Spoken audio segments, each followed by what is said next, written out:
प्यारे बच्चों, Hindi elective set 4 का आंसर इस वीडियो के माध्यम से आप लोगों को बताऊंगा। अपने चैनल इकोनॉमिक्स प्लस पर नए हैं तो चैनल को जरूर सब्सक्राइब कर ले, वीडियो को ज़्यादा से ज़्यादा शेयर करें।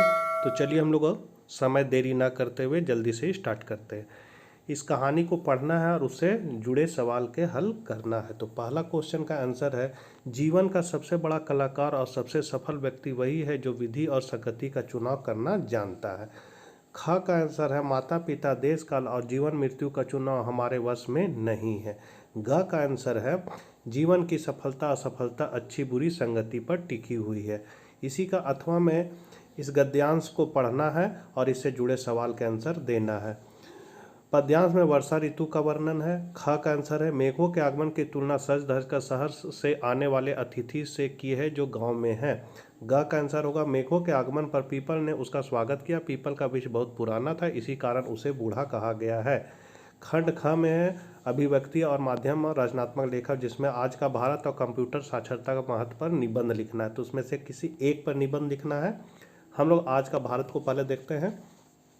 हम होंगे कामयाब एक दिन, दृढ़ संकल्प हर भारतवासी के मन में गूंजता हुआ यह कह रहा है कि हमारा भारतीय 21वीं सदी में कदम रखते रखते विश्व की महाशक्तियों में अपने लिए स्थानांतरण कर चुका है। आज भारत की स्थिति विश्व में अत्यंत महत्वपूर्ण है और आज भारत की स्थिति ऐसी है कि आज वह किसी से दबा हुआ नहीं है, उसे दब्बू बनने की आवश्यकता नहीं है, अपितु आज तो हमारे सामने दूसरे देश झुकते हैं, क्योंकि हम भारतवासियों का मानना है कि छीनता तो स्वत्व कोई और तू तप त्याग से काम ले, या पाप है पुण्य है विच्छिन्न कर देना उसे, बढ़ रहा तेरी तरफ जो हाथ है। शत्रु का हाथ यदि आपकी गर्दन की ओर बढ़ रहा है तो क्या आप खामोश रह सकते हैं? उस समय ऐसा लगेगा कि हम इतने शक्तिशाली हो जाए ताकि शत्रु का सामना कर सके।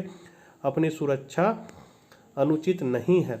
आज हम आर्थिक, औद्योगिक एवं सैन्य बल के आधार पर विश्व में अपने कदम टिकाए हुए हैं। यह हमारे महाशक्तिशाली होने का स्पष्ट प्रमाण है। अपने हर क्षेत्र में इतनी तरक्की की है कि हमारे यहाँ सुई जैसी छोटी चीज़ से लेकर अंतरिक्ष यान जैसी बड़ी चीज़ का भी निर्माण भारत के अंदर ही हो रहा है। स्पष्ट है कि 21वीं सदी में हम विश्व में एक महाशक्ति के रूप में उभरने जा रहे हैं। महाशक्तिशाली होने के मूल में विज्ञान की अहम भूमिका रही और विज्ञान का दिनों दिन विकास का वरदान की भांति सामने आया है।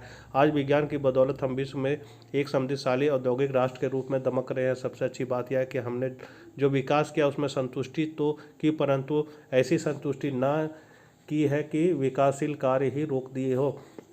शिक्षा, स्वास्थ्य, परिवहन और संचार आदि क्षेत्रों में हमने प्रगति का उद्घोष किया। प्रतिवर्ष यहाँ के आईटी स्पेशलिस्ट हजारों की संख्या में यहाँ से प्रभुत्व संपन्न देशों के की मांग को वहाँ जाकर पूरा करते हैं। प्रतिवर्ष यहाँ से हजारों की संख्या में ऐसे ऑफिसर विश्व के विभिन्न देशों में फैल जाते हैं। शिक्षा के क्षेत्र में यहाँ भरपूर प्रगति चल रही है। प्रतिवर्ष शिक्षा के स्टैंडर्ड को ऊपर उठाने का प्रयत्न किया जा रहा है। हर क्षेत्र में हम विकासशील हैं। हमने बहुत सफलता पाई, परंतु और पाना चाहते हैं। जहाँ तक इतना विकास करते चले आ रहे हैं, इसका एक कारण भारतवासियों दिलों में बसा जोश भी है, परंतु इस जोश को सही दिशा नहीं मिल पा रही है। हम दिशाहीन भी हो रहे। इसके फलस्वरूप कई गंभीर समस्याएं महामारी की भांति हमारी 21वीं सदी के विकासशील भारत को निगलने का प्रयत्न कर रही है। ऐसी कुछ समस्याएं हैं जैसे भ्रष्टाचार, जात पात, मजहब के नाम पर लड़ाइयाँ, हमारी राजनीति में बढ़ता अपराधीकरण आदि। भारतीय राजनीति को लकवा मार गया है। कर्णधार निर्णय लेने में घबराने लगे। रही सही कसर हतार पूरी कर देती। आज हम अपनी सुनहरी अतीत स्मरण कराने में लगे हैं। आज हम अनुदानों पर निर्भर होकर रह गए हैं। अपने आत्मस्वाभिमान को हम पुरुषार्थ में ढूंढ रहे हैं। मेरा तो मानना है कि संपन्नता की 21वीं सदी में पहुंचते हुए हम मानसिक गुलामी की 18वीं सदी में होंगे। यदि हम चाहते हैं कि वर्तमान युग में हम पूर्ण रूप से सफल हो तो अपनी आवश्यकता अनुसार वनों को काटे, भ्रष्टाचार रूपी समस्याओं की जड़ से उखाड़ फेंके, बढ़ती हुई आबादी को रोकने का प्रयास करें तथा अपर आचार व्यवहार को परिवर्तित करे। कर रहा साजिश अंधेरा, सीढ़ियों पर बैठकर रोशनी के चेहरे पर क्यों कोई हरकत नहीं। भूतपूर्व प्रधानमंत्री राजीव गांधी का 21वीं सदी के भारत का नारा भारत को जिन ऊंचाइयों तक ले जाने वाला 12 था। सोचना यह है कि सचमुच उनके कितने निकट पहुंच पाए। हम अपने देश की स्वतंत्रता की 72वीं वर्षगांठ मना चुके, पर गरीब किसान का बेटा आज भी यही कहता है, हम क्या जाने आज़ादी क्या है, आज़ाद देश की बातें क्या है। उस गरीब की तो विरासत में कर्जा, टूटी फूटी झोपड़ी और भूख ही मिली है। सदियों की गुलामी से आज़ाद कराने वाले नेताजी ने एक सुंदर, सुखद, विकसित भारत की कल्पना की थी। उसे साकार रूप देना आने वाली पीढ़ियों का काम था और है, पर दुर्भाग्य से हीन ग्रंथि से ग्रसित भारतवासी स्वास्थ्यपरता के शिकार हो गए हैं। नतीजा जनन त्याग एवं परोपकार का संदेश देने वाला भारतीयों का सिद्धांत यूँ बदल गया है। अंधा बाटे रेवड़ी अपने अपने को दे। भाई भतीजावाद की प्रवृत्ति ने देश के लिए बलिदान होने वाले देशभक्तों, देश को आज़ादी दिलवाने वाले नेताओं की भावना और सपनों को चकनाचूर कर दिया है।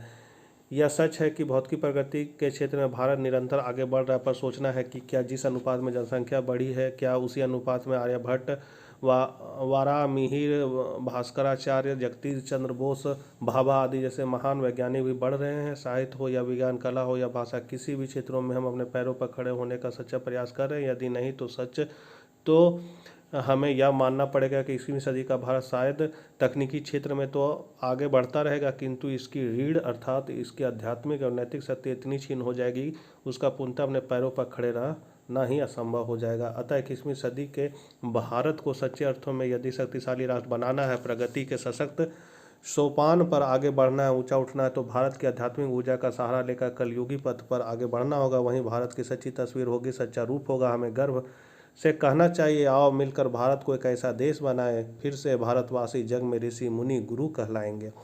कंप्यूटर साक्षरता का महत्व पर निबंध है। वर्तमान युग कंप्यूटर युग। वर्तमान युग कंप्यूटर युग है। यदि भारतवर्ष का नज़र दौड़ाकर देखें तो हम पाएंगे कि आज जीवन के लगभग सभी क्षेत्रों में कंप्यूटर का प्रवेश हो गया। बैंक, रेलवे स्टेशन, हवाई अड्डे, डाकघर, बड़े बड़े उद्योग, कारखाने, व्यवसाय, हिसाब किताब, रुपये गिनने की मशीन तक कंप्यूटरीकृत हो गए हैं।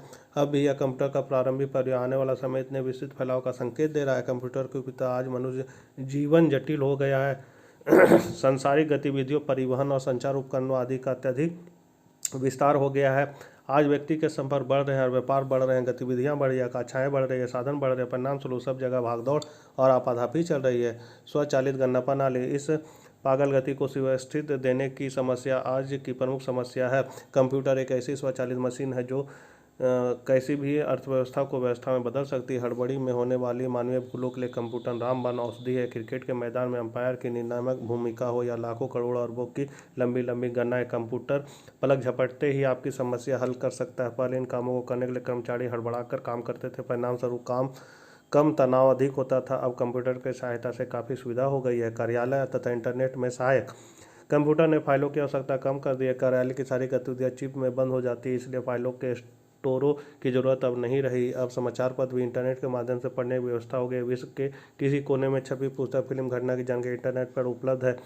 एक समय तक जब कहते थे कि विज्ञान ने संसार को कुटुंब बना दिया, कंप्यूटर ने तो मानो उस कुटुंब को आपके घर में उपलब्ध करा दिया है। नवीन उपकरणों में उपयोगिता, आज telephone, rail, fridge, washing machine आदि उपकरणों के बिना नागरिक जीवन जीना कठिन हो गया है। इन सब के निर्माण या संचालन में कंप्यूटर का योगदान महत्वपूर्ण है। रक्षा उपकरणों, हजारों मील की दूरी पर सटीक निशाना बांधने, सूक्ष्म से सूक्ष्म वस्तुओं को खोजने में कंप्यूटर का अपना महत्व है।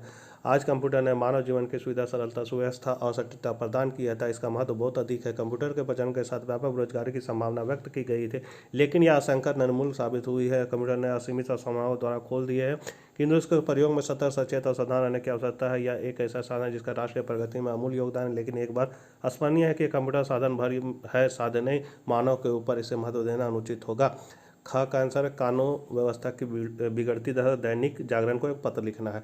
तो सेवा में संपादक दैनिक आज, रांची, कानून व्यवस्था चोरी में वृद्धि। महाशय, आपके सम्मानित पत्र के माध्यम से मैं भारत सरकार के गृह विभाग का ध्यान अपने क्षेत्र की दयनीय शांति व्यवस्था के संबंध में आकर्षित करना चाहता हूँ। हम लोग मधुपुर क्षेत्र के रहने वाले, मधुपुर से 2 मील की दूरी पर अपोया बैजलपुर नामक गांव है, जहां 2 वर्ग के लोगों में पिछले 3 वर्षों से बेहद तनाव रहता है। इस अवधि में करीब 25 लोग मारे जा चुके हैं। आसपास के गांवों पर भी इसका असर पड़ रहा है। घर घर में लोग देसी पिस्तौल रखने लगे हैं। राह चलते लोगों पर खतरा बढ़ गया। दिन को भी रास्ता चलते लोगों की जान सुरक्षित नहीं। हत्या, डकैती और लूटपाट रोजमर्रा की बात हो गई है। मधुपुर में एक थाना लगा है, लेकिन यहाँ से इस क्षेत्र की व्यवस्था को बनाए रखना संभव नहीं होना यह चाहिए कि स्वयं अमैया बैजलपुर के बीच में एक पुलिस पांडी हो, साथ ही कल्याणपुर से जो सड़क उन गांवों को होकर गुजरती है उस पर पुलिस का गश्ती पहरा हो, और पास के सभी गांवों से तलाशी लेकर अवैध हथियारों की खोज निकाला जाए। जिला प्रशासन ना तो पूरी तरह सचेत है, लेकिन यहाँ राज्य होगा, राज्य सरकार के स्तर पर जब तक ठोस कदम नहीं उठाए जाएंगे तब तक कुछ नहीं होने को है। आशा है सरकार अविलंब इस दिशा में ध्यान देगी। तारीख लिखना है और यहाँ अपना लास्ट में यहाँ अपना नाम पता लिख देना है। ग का आंसर है मलेरिया फैलने की संभावना को देखते हुए स्वास्थ्य अधिकारी को पत्र लिखना। सेवा में अध्यक्ष नगर निगम रांची। विषय नगर के विभिन्न क्षेत्रों में गंदगी और मच्छरों की समस्या तथा नगर में मलेरिया और डायरिया का बढ़ता प्रकोप। महोदय, विदित है कि रांची नगर क्षेत्र में मच्छरों का प्रकोप निरंतर बढ़ता जा रहा है। बरसात है, अन्य मौसमों में इतनी घनी आबादी वाले क्षेत्र में नालियां गंदे जल से भरी रहती, जमा हुआ पानी तो मच्छरों की संख्या में तीव्र गति से वृद्धि करता। हमारे क्षेत्र में अनेक लोग मलेरिया से ग्रस्त है। अब तो डेंगू भी अपनी लीला दिखाने को तत्पर है। पिछले वर्ष रांची नगर के अनेकों लोगों के जीवन को मलेरिया लील गई है। इसी तरह डायरिया के कारण भी अनेकों मौतें हुई। इन सबका एकमात्र कारण नगरीय क्षेत्रों में यत्र तत्र सर्वत्र फैली गंदगी, नाले नालियों आदि के पानी का जमा है। बजबजाती नालियां और गड्ढों के पानी में पनपते मच्छरों के कारण मलेरिया ने इस शहर में आतंक फैलाया है। डायरिया का भी मुख्य कारण अनेक प्रकार की गंदगी, प्रदूषण एवं दूषित पेयजल है। धन्यवाद आपका। भवदीय अपना नाम लिख देना है, दिनांक पत्रांक दे देना है और जगह का नाम लिख देना है। घ का आंसर समाचार लेखन के छह क कार क्या है? तो समाचार लिखते समय पत्रकार मुख्यतः छह का कारों का उत्तर देने का प्रयत्न करता है। ये छह का कार है: क्या हुआ, किसके साथ हुआ, कहाँ हुआ, कब हुआ, कैसे हुआ, क्यों हुआ। इस, क्या, किसके, कौन, कहाँ, कब, क्यों और कैसे को छह ककारों के रूप में जाना जाता है। किसी समाचार या घटना की रिपोर्टिंग करते समय इन छह ककारों पर ध्यान देना आवश्यक होता है। अब पाठ्यपुस्तक से क्वेश्चन है, इस कहानी सब प्रसंग को पढ़ना, इससे जुड़े आंसर देना।